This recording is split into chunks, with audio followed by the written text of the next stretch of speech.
Hello बच्चों, एक बार फिर स्वागत है आपका NCERT smart network YouTube channel पर, जहां पर हम पढ़ रहे थे 12वीं कक्षा भौतिक विज्ञान और उसका प्रथम चैप्टर विद्युत आवेश एवं क्षेत्र चल रहा था। विद्यार्थियों, उसी की सिलसिले में आगे हम पढ़ रहे थे विद्युत फ्लक्स, और विद्युत फ्लक्स के बाद में हमने पढ़ा था विद्युत द्विध्रुव और विद्युत द्विध्रुव आघूर्ण।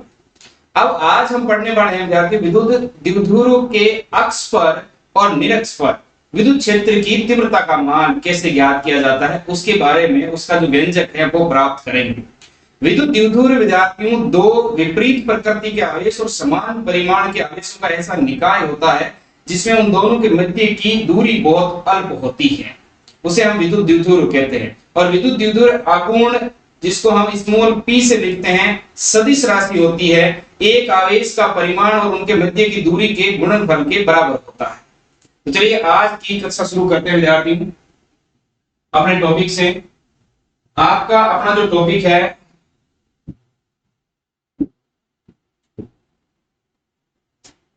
वो आज है विद्युत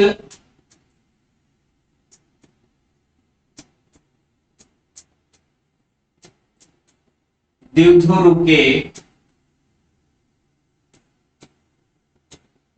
अक्ष पर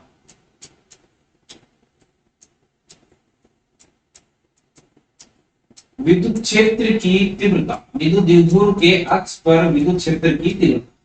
देखिए विद्युत द्विध्रुव का अक्ष और निरक्ष क्या है, हमें दोनों पर, अक्ष और निरक्ष दोनों पर विद्युत क्षेत्र की तीव्रता ज्ञात करनी है। तो ये विद्युत द्विध्रुव है, यहाँ प्लस क्यू यहाँ माइनस क्यू पड़ा होगा साइड, यहाँ माइनस और यहाँ प्लस भी हो सकता है, उससे डिपेंड नहीं करता है, क्योंकि एक प्लस का होगा तो दूसरा माइनस का होगा। अब इधर दूरी बढ़ाइए आप या इधर दूरी बढ़ाइए, ये संपूर्ण जो रेखा होगी ये आपको दिखाएगी विद्युत द्विध्रुव का अक्ष, और जो उसके ऊर्ध्वाधर लाइन होती है द्विध्रुव के, वो होती है बच्चों विद्युत द्विध्रुव का निरक्ष। तो अभी हम अक्ष पर विद्युत क्षेत्र की तीव्रता ज्ञात करते हैं, उसके लिए मैं यहां पर आपके विद्युत द्विध्रुव का निर्माण करता हूं। देखिए विद्यार्थियों, ये है हमारा विद्युत द्विध्रुव। हम ये मान लेते हैं कि ये हमारा माइनस क्यू आवेश है, जबकि ये हमारा प्लस क्यू आवेश है, और ये इसका मूल बिंदु है O। अब हम इसमें देखिए, यहां पर इसकी मैं थ्योरी पूरी नहीं कर रहा हूं, वो आपको लिखनी है जैसे मैं बोल रहा हूं। अब मैं इसमें यहां पर एक बिंदु P की कल्पना करता हूं, जिस बिंदु पर हमें विद्युत क्षेत्र की तीव्रता का मान ज्ञात करना है। ये जो बिंदु P लिया है मैंने, ये है इस विद्युत द्विध्रुव के अक्ष पर कोई बिंदु। और विद्यार्थियों, इस बिंदु P की जो दूरी है वो दूरी केंद्र बिंदु से r दूरी है, केंद्र बिंदु से कितनी दूरी है, r दूरी है। और हमने ये पहले से ही पढ़ लिया कि जो विद्युत द्विध्रुव है उसके मध्य की दूरी को हम 2a मानकर चलते हैं, और ये जो दूरी है केंद्र बिंदु तक ये a हो जाएगी, और इधर वाली भी दूरी जो है वो कितनी हो जाएगी, a। अब देखिए विद्यार्थियों, ये जो आपका प्लस क्यू से इसकी दूरी है, ये वाली प्लस क्यू से बिंदु P की जो दूरी है वो दूरी हो जाएगी r माइनस a। कितनी हो जाएगी, r माइनस a, क्योंकि टोटल दूरी केंद्र बिंदु से बिंदु P की r है, और प्लस क्यू से केंद्र बिंदु की a है, तो वो घटा देंगे। और अगर यही दूरी हम यहां से लेते हैं माइनस क्यू आवेश से, तो ये हो जाएगी विद्यार्थियों r प्लस a। यहां तक इस दूरियों में आपकी कोई समस्या नहीं रहनी चाहिए। चलिए अब हम बात करते हैं कि इस बिंदु P पर विद्युत क्षेत्र की तीव्रता होगी कौन से आवेश के कारण। तो विद्यार्थियों, हमने एक विद्युत द्विध्रुव लिया है जिसमें विपरीत प्रकृति के आवेश होते हैं। तो हमने एक प्लस क्यू और एक माइनस क्यू, दोनों विपरीत प्रकृति के परंतु परिमाण में समान आवेश ले लिए। अब इस प्लस क्यू आवेश के कारण, प्लस क्यू आवेश से हमेशा विद्युत क्षेत्र रेखाएं दूर की ओर होती है। तो P पर बिंदु पर जो विद्युत क्षेत्र होगा वो इस दिशा में होगा, इससे आगे की ओर होगा। मैं इसको नाम दे देता हूं E1। प्लस क्यू के कारण जो नाम दे दिया, क्या दे दिया, E1। और इस माइनस क्यू के कारण जो विद्युत क्षेत्र होगा वो इसकी ओर होगा, इसको मैं नाम दे देता हूं E2।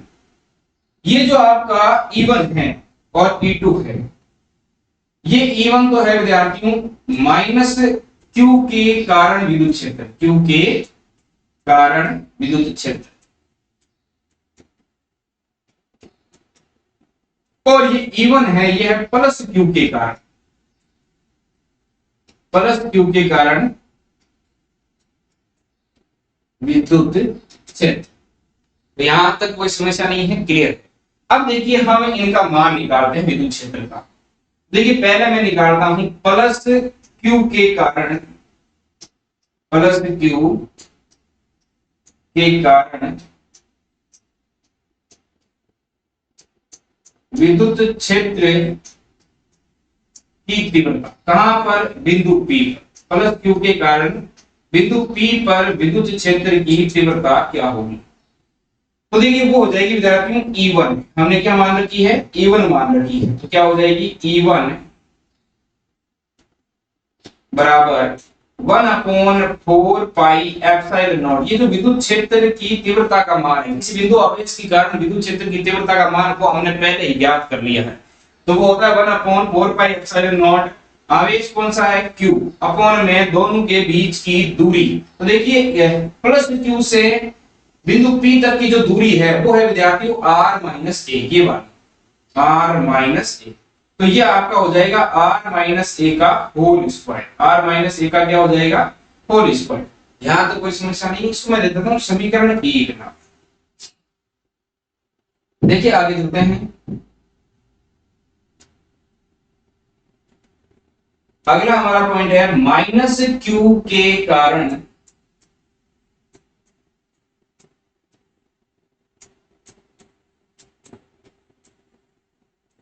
बिंदु P पर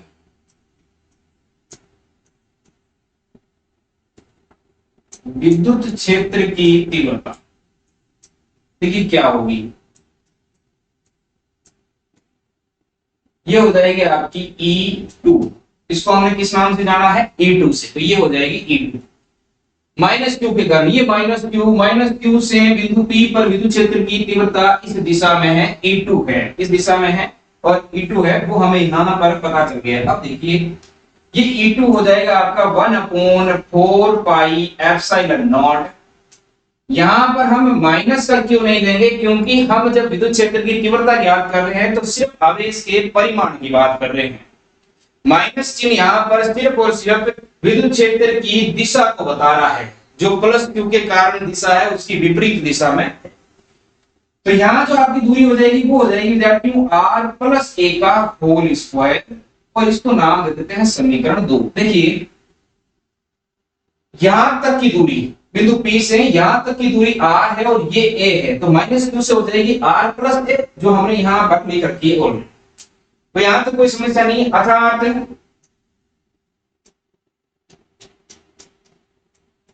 अब देखिए इस जगह पर हम ऐसा कह सकते हैं कि जो E1 है आपका वो ग्रेटर देन है किससे, E2 से। E1 जो है यानी प्लस क्यू के कारण जो विद्युत क्षेत्र की तीव्रता है वो माइनस क्यू के कारण विद्युत क्षेत्र की तीव्रता से ज्यादा है। क्यों कह सकते हैं, कारण देखिए ये बाकी का मान तो समान है, यहाँ पर हम r-a का भाग दे रहे हैं, जबकि यहाँ हम r+a का भाग दे रहे हैं। तो प्लस में कोई संख्या करके फिर भाग देंगे या माइनस करके कोई संख्या भाग देंगे, तो जितनी छोटी संख्या का भाग देंगे हमें रिजल्ट उतना ही बड़ा मिलेगा, और जितनी बड़ी संख्या का भाग देंगे रिजल्ट हमें उतना ही छोटा मिलेगा। तो यहाँ पर हम छोटी संख्या का भाग दे रहे हैं तो E1 बड़ा हो गया, किससे, बड़ी संख्या का भाग दे रहे हैं तो E2 छोटा हो जाएगा।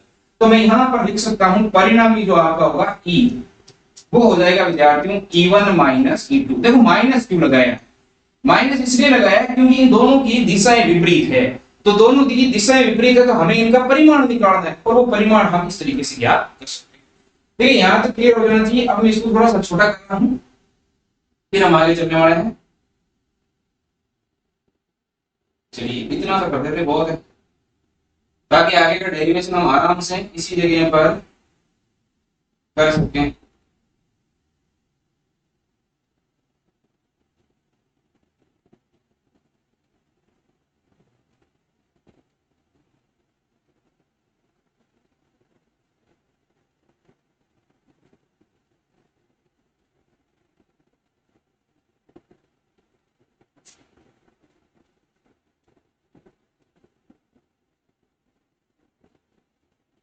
चलिए यहाँ तक क्लियर हो गया।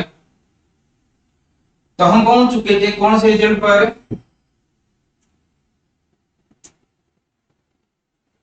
हमने E बराबर E1 माइनस E2 पर पहुंच गए। अब देखिए हम इनका मान रख देते हैं, तो E बराबर हो जाएगा विद्यार्थियों E1।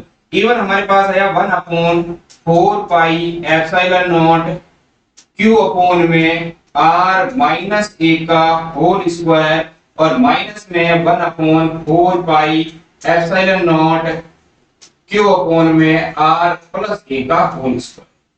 यहां तक कोई समस्या नहीं है। अभी तो मान रखे हैं जो हमने पहले से निकाल रखे। चलिए इनमें से देखिए विद्यार्थियों कॉमन क्या आ रहा है। ई जो है वो कॉमन आ रहा है 1/4 पाई एप्सिलॉन नॉट और यहाँ हो जाएगा क्यू भी कॉमन है, अंदर बचेगा 1/r माइनस ए का होल स्क्वायर और माइनस में 1/r प्लस ए का होल स्क्वायर। यहाँ तक कोई भी अलग चीज नहीं है, सिर्फ और सिर्फ हम डेरिवेशन कर रहे हैं विद्यार्थी। चलिए अब यहाँ पर हो जाएगा आपका E बराबर 1 की जगह Q upon 4 pi epsilon not, ये तो हमने कॉमन ले रखा है और इन दोनों का एलसीएम ले लेंगे तो वो आ जाएगा R माइनस ए का होल स्क्वायर और R प्लस ए का होल स्क्वायर। ऊपर इनको सोल्व करेंगे तो ये आएगा R प्लस ए का होल स्क्वायर और माइनस में R माइनस ए का होल स्क्वायर। यहां तक कोई समस्या नहीं होनी चाहिए, यहां तक क्लियर है। अब देखिए हमने a प्लस b का होल स्क्वायर भी पढ़ा है, फॉर्मूला छोटी क्लास में a square plus b square plus 2ab होता है और छोटी क्लासों में हमने a माइनस b का होल स्क्वायर भी पढ़ा है, a square plus b square minus 2ab होता है और हमने a plus b a minus b इसका फॉर्मूला भी बीजगणितीय समीकरणों में पढ़ा है, a square minus b square होता है। यहां तक कोई समस्या नहीं होनी चाहिए। ये सारे के सारे फॉर्मूले अभी हमें यहां पर काम में लेने हैं। तो देखिए ये हो जाएगा हमारा E बराबर Q अपॉन में 4 पाई एप्सिलॉन नॉट। ये एप्सिलॉन नॉट वही है जो हमने निर्वात में विद्युतशीलता ज्ञात की थी, वही एप्सिलॉन नॉट है। ऊपर देखिए इसको सोल्व करेंगे तो ये हो जाएगा r square plus a square plus 2ar minus में r square minus a square plus 2ar और अपॉन में है, यहां मैं लिख सकता हूं r minus a r plus a और इसका पूरे का स्क्वायर कर दो। जम जाएगी बात, कोई समस्या नहीं है। अब देखिए E बराबर हो जाएगा आपका Q अपॉन में 4 पाई एप्सिलॉन नॉट। दिख रहे हैं कोई कटने वाले, काट दीजिए तो ये बचेगा आपके पास यहां पर 4ar और अपॉन में देखो इसको हम लिख सकते हैं r square minus a square, r square minus a square और ये अपॉन में आ जाएगा, इसका होल क्या है स्क्वायर। देखो ये a माइनस बी और a प्लस बी वाला फॉर्मूला, तो a square minus b square लिख सकते हैं, तो हमने r माइनस इसका लिख दिया।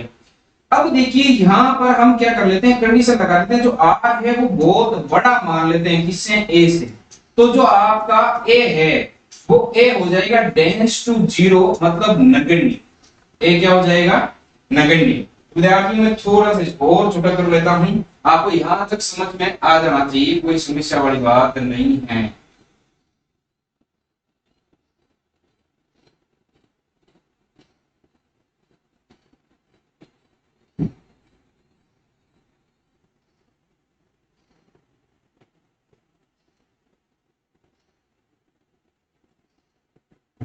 चलिए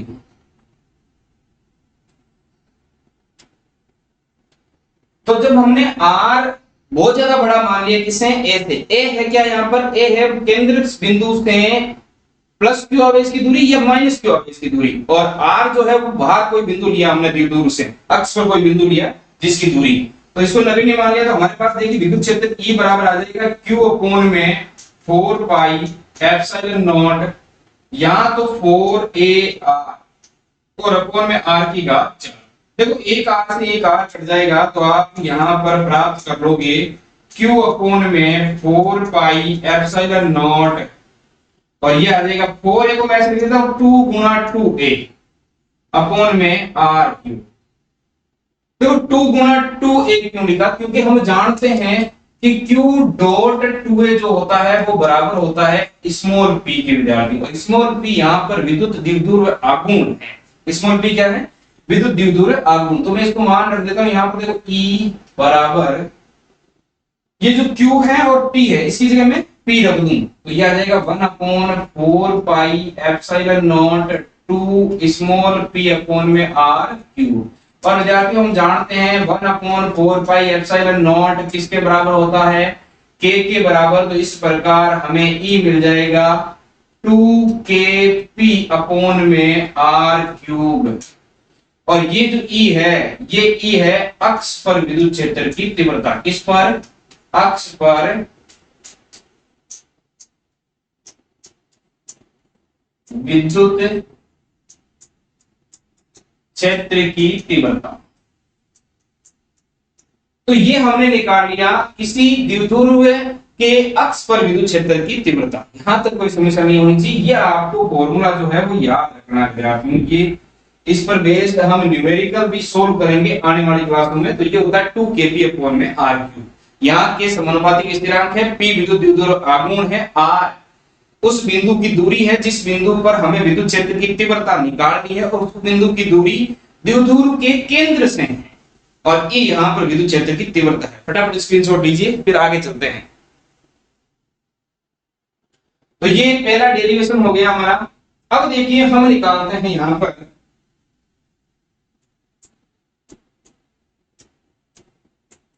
विद्युत द्विध्रुव के निरक्ष पर विद्युत क्षेत्र की तीव्रता। अब की बार हमें कहां ज्ञात करनी है? विद्युत द्विध्रुव के निरक्ष पर विद्युत क्षेत्र की तीव्रता ज्ञात करनी है। निरक्ष मतलब अगर ये विद्युत द्विध्रुव है तो ये निरक्ष, इधर इस साइड में कहीं भी कोई बिंदु ले सकते हैं, इधर इस साइड में भी कहीं भी कोई बिंदु ले सकते हैं। तो मैं इसका निर्माण कर देता हूं पहले। देखिए ये हमने मान लिया यहाँ पर ये हमारे पास प्लस क्यू आवेश है, और ये हमारे पास यहाँ पर विद्यार्थियों माइनस क्यू आवेश। इनके मध्य की जो दूरी है वो तो आप जानते हैं कितनी हो जाएगी? 2a। हम मान कर चलते हैं, कितनी मान के चलते हैं? 2a मान कर चलते हैं। और ये मान लेते हैं केंद्र बिंदु। इस केंद्र बिंदु से r दूरी पर, कितनी दूरी पर? r दूरी पर हमने एक बिंदु P का निर्माण किया है जिस पर हमें विद्युत क्षेत्र की तीव्रता निकालनी है। ये जो दूरियां हैं ये हो जाएगी विद्यार्थियों a, और ये जो दूरी है वो भी हो जाएगी a। क्योंकि केंद्र से प्लस p आवेश की तरफ जाओ आप या फिर माइनस p आवेश की तरफ जाओ, दूरी समान रहनी है, a दूरी होती है। अब देखो ये r है और ये a है, और हमने यहाँ पर एक लंब संधिभाजक भेजा है। ये बिंदु O मान लेता हूँ इस O पर। तो मुझे यहाँ प्लस q से बिंदु P तक की दूरी ज्ञात करनी है। उससे पहले मैं आपको बता देना चाहता हूँ कि ये जो विद्युत क्षेत्र की तीव्रता है प्लस q के कारण इससे दूर होगी, जिसको हम E1 मान लेते हैं। प्लस q के कारण इससे दूर होगी जिसको हमने क्या मान लिया? E1। पिछले वाले में E1 माना, यहाँ E1 मान लेते हैं। और माइनस क्यू की तरफ होगी विद्युत क्षेत्र की तीव्रता, तो इसको हम मान लेते हैं E2। उसको क्या मान लेते हैं? E2। अब देखिए पहले मैं ये दूरी निकाल देता हूं। तो पाइथागोरस प्रमेय से हमने पढ़ा था कि कर्ण स्क्वायर जो है वो बराबर होता है विद्यार्थियों लंब स्क्वायर प्लस आधार स्क्वायर। तो यहां पर हमें कर्ण निकालना है। क्या निकालना है? कर्ण। तो कर्ण इस बराबर हो जाएगा लंब। लंब कितना है यहाँ पर? आर स्क्वायर प्लस आधार कितना है? ए स्क्वायर का कर्ण स्क्वायर हटाए तो रूट हो गया। तो ये मिल गया हमारे पास R square plus A square का रूट, और ये जो दूरी है वो भी हो गई हमारे पास R square plus A square का रूट। अब देखिए जो E1 और E2 है वो भी हमने ज्ञात कर लिया। यहां पर देखिए जो E1 और E2 है उसका मान ज्ञात करते हैं पहले। तो पहले करते हैं प्लस क्यू के कारण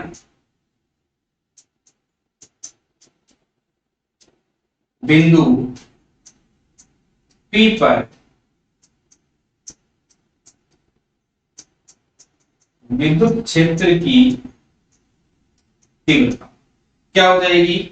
इसको हमने मान रखा है E1। तो E1 बराबर 1/4 4 पाई एप्सिलॉन नॉट, ये हो जाएगा आपका q अपॉन में दूरी, दूरी कितनी है r square plus a square. अब देखिए मैं यहाँ पर r square plus a square लिख देता हूँ, क्योंकि हालांकि होता तो ये है q अपॉन में r स्क्वायर, तो इसको हम रखेंगे तो यहाँ देखो q अपॉन में r plus a, r square plus a square का रूट, ये दूरी है और इसका स्क्वायर करना है तो स्क्वायर करेंगे तो स्क्वायर से रूट क्या हो जाएगा, कैंसिल हो जाएगा। मैं फिर नहीं कर देता हूँ यहाँ पर r square plus a square, root को हमने स्क्वायर से पहले ही कैंसिल कर दिया, ये समीकरण हमारी हो गई e, समीकरण e। अब देखिए अगली बात, अगला है माइनस क्यू के कारण, माइनस क्यू के कारण विद्युत क्षेत्र की तीव्रता, कहां पर, बिंदु P पर, बिंदु P पर। तो देखिए ये हो जाएगा E2, ये कौन सा हो जाएगा E2, E2 हो जाएगा 1 अपॉन 4 पाई एप्सिलॉन नॉट। देखो यहाँ पर भी मैं आवेश क्यू ही लेके चल रहा हूं, क्योंकि यहाँ परिमाण की बात हो रही है, दिशा की बात हम बाद में करने वाले हैं। तो दूरी तो सेम ही है, r square plus a square, ये हो गई समीकरण। अब देखिए विद्यार्थियों, समीकरण 1 व समीकरण 2 से आपको क्या पता चल रहा है, गुरुजी पता ये चल रहा है कि दोनों का मान बराबर है, यानी E1 और E2 दोनों का ही मान बराबर है। अर्थात मैं ये कह सकता हूं कि E1 जो है उसका परिमाण बराबर हो जाएगा किसके विद्यार्थियों, E2 के। E1 का जो परिमाण है वो हो जाएगा बराबर किसके, E2 के। यहां तो कोई समस्या है नहीं होनी चाहिए। चलिए E1 और E2 का क्या हो गया, परिमाण बराबर हो गया, कोई समस्या नहीं है। चलिए आगे चलते हैं। अब जब परिमाण बराबर है परंतु दिशाएं कैसी है, भिन्न भिन्न, तो मैं यहां लिख देता हूं आपके विद्युत क्षेत्र का परिमाण, विद्युत क्षेत्र का परिमाण तो कैसा है, परिमाण समान, परंतु देखो दिशाएं हम यहां विपरीत भी नहीं कह सकते। देखो दिशा एक इधर है तो एक इस दिशा में, परंतु दिशाएं कैसी है, भिन्न भिन्न है, विपरीत नहीं है, दिशाएं कैसी हैं, भिन्न भिन्न है। तो क्या करना है, तो हम घटक लेते हैं जी। चलिए घटकों में करते हैं इसको चेंजेस। क्या कर दिया मैंने यहाँ, किसमें बदले इसको, घटकों में बदले। घटकों में बदलने से पहले इसको क्या कर दिया, छोटा कर दिया इसका। चलता हूँ,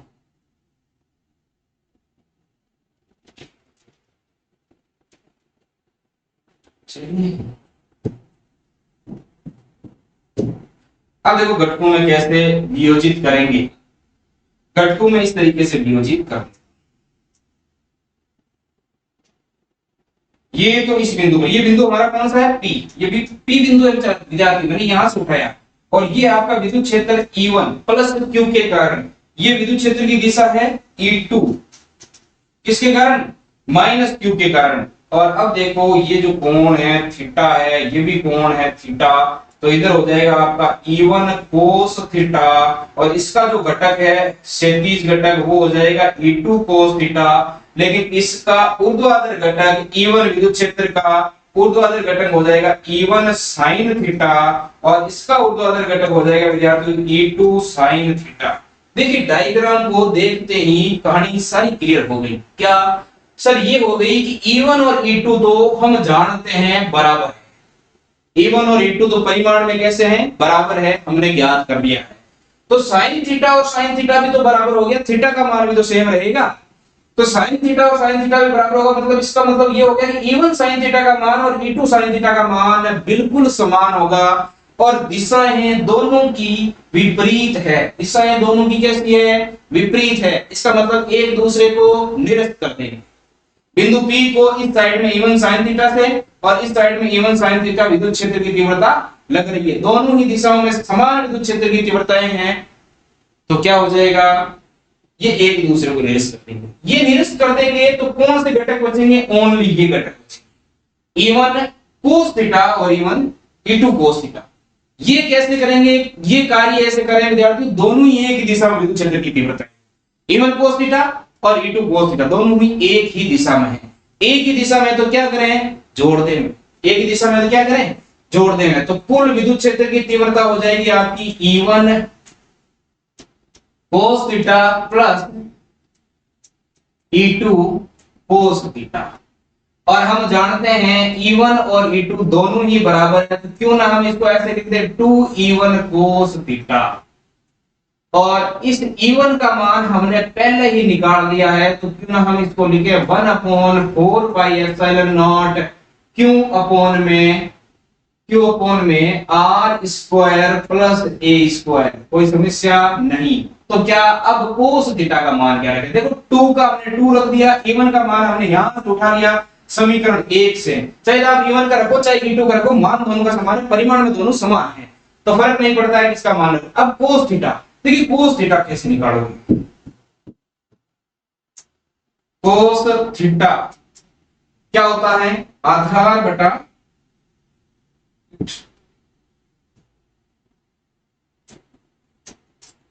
cos थीटा होता है आधार बटा काट, यही होता है। तो मैं इस cos थीटा की जगह आधा देखो क्या है? a। आधार क्या है यहाँ पर? a है, तो ये हो गया a। cos थीटा जो है वो क्या हो जाएगा? आधार बटा कर्ण, यही होगा। तो आधार क्या है यहाँ पर? a। और कर्ण कितना है? कर्ण ये रहा r square plus a square का रूट। तो इसका मान यहां पर पुट कर देते हैं, तो ये हो जाएगा हमारे पास a अपॉन में r square plus a square का। अब देखो इसको सोल्व करेंगे, ये आएगा हमारे पास e बराबर 2 गुणा, इसको हम क्या कह सकते हैं? k कह सकते हैं, तो k रख दिया, गुणा में q का q बड़ाई है और अपॉन में गुणा में a है, और अपॉन में क्या है? r square plus a square की घात हम लिख सकते हैं 3/2। 3/2 कहां से आई गुरुजी? 3/2 बेटा यहाँ इसकी घात रूट है ना, रूट का मतलब 1/2 है, तो इसकी घात कुछ नहीं है, मतलब 1 है। आधा समान है तो घातें जुड़ जाएगी, 1 और आधा कितना हो जाएगा? 3/2। अब हम यहाँ पर वही कंडीशन लगाते हैं कि जो r है उसको बहुत बड़ा मान लेते हैं a, और इस a को हम मान लेते हैं नगण्य। तो हमारे पास आ जाएगा e बराबर 2 गुणा k गुणा यहाँ तो है q, और a को नगण्य मान लिया तो अपॉन में क्या आ जाएगा? a को तो हमने क्या मान लिया? नगण्य मान लिया, तो अपॉन में क्या आ जाएगा विद्यार्थियों? अच्छा a है यहाँ पर, a को नगण्य गुणा वाला, ये ऊपर वाला नगण्य नहीं मानना है, ये सिर्फ प्लस वाला, तो ये आ जाएगा r स्क्वायर और गुणा में 3/2। देखिए 2 से 2 कट जाएगा, तो हमारे पास e बराबर होगा विद्यार्थियों 2 गुणा k गुणा q डॉट a अपॉन में r क्यूब, अपॉन में r क्यूब। यहां तक क्लियर हो जानी चाहिए बात, पूरी की पूरी पिक्चर क्लियर है, कोई समस्या नहीं। अब देखिए q डॉट 2a, a तो है, 2 से गुणा में भी हो रहा है, तो इसकी जगह हम क्या लिख सकते हैं? देखिए ये हमने पढ़ लिया है, q डॉट 2a ये होता है स्मॉल p के बराबर, विद्युत द्विध्रुव आघूर्ण के बराबर, मान रख दो। अब देखिए हमारे पास e बराबर आ जाएगा यहाँ पर k, इस q और 2 और a की जगह हमने रख दिया p, तो kp अपॉन में नीचे क्या है? r क्यूब है, क्या आ गया? r cube. ये जो मान निकला है वो निकला है निरक्ष पर, कहां पर?